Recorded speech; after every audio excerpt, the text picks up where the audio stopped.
Зангийн академи. Монгол хүний оюунд хөрөнгө оруулъя.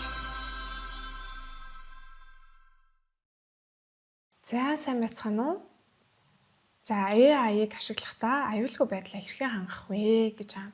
За тэгэхээр одоо мэдээж хүн болгон өдөр тутамдаа хувийнхаа болон ажлынхаа хэрэгцээ шаардлагын дагуу AI-ыг ашигладаг болсон байна. За тэгвэл хэдүүлээ AI-ыг ашиглахдаа хэрхэн эрсдлээ буруулах юм бэ? Аюулгүй байдлаа хангах юм бэ гэж байна. За тэгэхээр хэдүүлээ хэрхэн аюулгүй байдлаа хангахтай танилцъя те. За жишээлбэл 2025 оны хавар нэг хүүгийн одоо аав ээж нь ChatGPT буюу OpenAI-г шүүхт өгсөн байгаа. За энэ нь юу болсон бэ гэхээр ерөнхийдөө хүүгийнх нь амиа хорлолтод ChatGPT-г буруутай гэж үзсэн байгаа. За өөрөөр хэлэх юм бол тухайн өсвөр насны хүүхэд маань ChatGPT-гээс одоо амиа хорлох талаар маш их зөвлөгөө мэдээллүүдийг авч ирсэн байгаа. За тэнгууд тэр болгонд нь ChatGPT зөвлөгөөнүүдийг өгч ирсэн байгаа. Тэ? За та ганцаараа байх орчноо бүрдүүлнэ үү? Та чаднаа.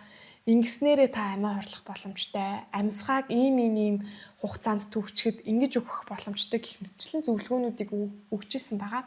За энээс болоод хүүгийн аав ээж хоёр бол OpenAI-г шүүхт өгсөн.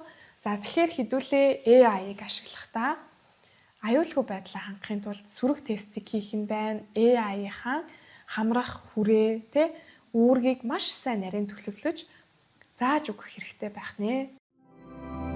Зангийн академи. Монгол хүний оюунд хөрөнгө оруулъя.